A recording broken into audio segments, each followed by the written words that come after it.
My fellow Americans, I'm speaking to you tonight from behind the resolute desk in the Oval Office.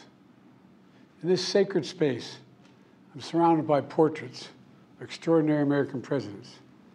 Thomas Jefferson wrote the immortal words that guide this nation. George Washington, who showed us presidents are not kings. Abraham Lincoln, who implored us to reject malice. Franklin Roosevelt, who inspired us to reject fear. I revere this office, but I love my country more. It's been the honor of my life to serve as your president. But in the defense of democracy, which is at stake, I think it's more important than any title. I draw strength and I find joy in working for the American people. But this sacred task of perfecting our union is not about me. It's about you, your families, your futures. It's about we, the people. And we can never forget that. And I never have. I've made it clear that I believe America is at an inflection point. One of those rare moments in history when the decisions we make now will determine our fate of our nation and the world for decades to come.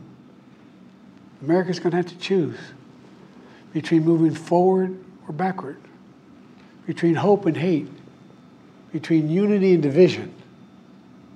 We have to decide, do we still believe in honesty, decency, respect, freedom, justice, and democracy?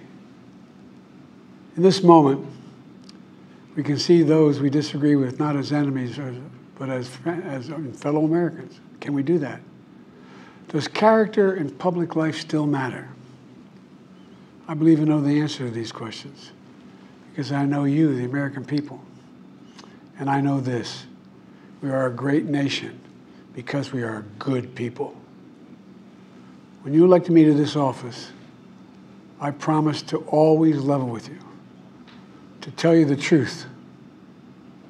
And the truth, the sacred cause of this country is larger than any one of us.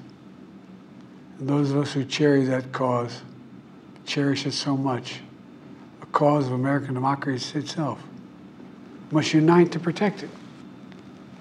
You know, in recent weeks, it's become clear to me that I need to unite my party in this critical endeavor.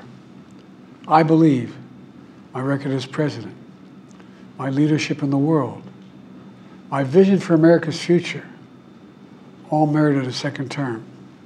But nothing can come in the way of saving our democracy.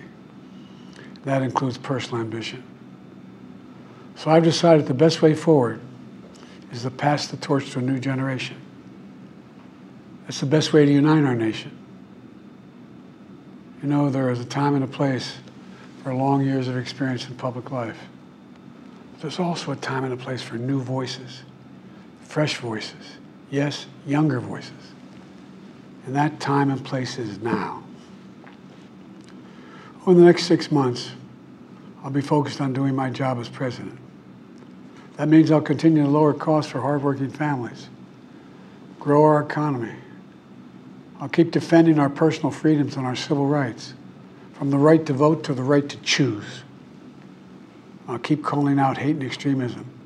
Make it clear there is no place in America for political violence or any violence ever, period. I'm going to keep speaking out to protect our kids from gun violence, our planet from climate crisis that is the existential threat. And I will keep fighting for my cancer moonshot so we can end cancer as we know it, because we can do it. And I'm going to call for Supreme Court reform because this is critical to our democracy, Supreme Court reform. You know, I will keep working to ensure America remains strong and secure and the leader of the free world. I'm the first president in this century to report to the American people that the United States is not at war anywhere in the world. We'll keep rallying a coalition of proud nations to stop Putin from taking over Ukraine and doing more damage. We'll keep NATO stronger, and I'll make it more powerful and more united than any time in all of our history. I'll keep doing the same for our allies in the Pacific. You know, when I came to office, the conventional wisdom was that China would inevitably surpass the United States. That's not the case anymore. And I'm going to keep working to end the war in Gaza, bring home all the hostages, and bring peace and security to the Middle East and end this war. We're also working around the clock to bring home Americans being unjustly detained all around the world.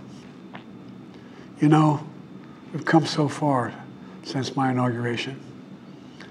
On that day, I told you, as I stood in that winter, we stood in a winter of peril and a winter of possibilities. Peril and possibilities. We were in the grip of the worst pandemic in a century. The worst economic crisis since the Great Depression. The worst attack on our democracy since the Civil War. But we came together as Americans, and we got through it. We emerged stronger, more prosperous, and more secure. Today we have the strongest economy in the world, creating nearly 16 million new jobs, a record.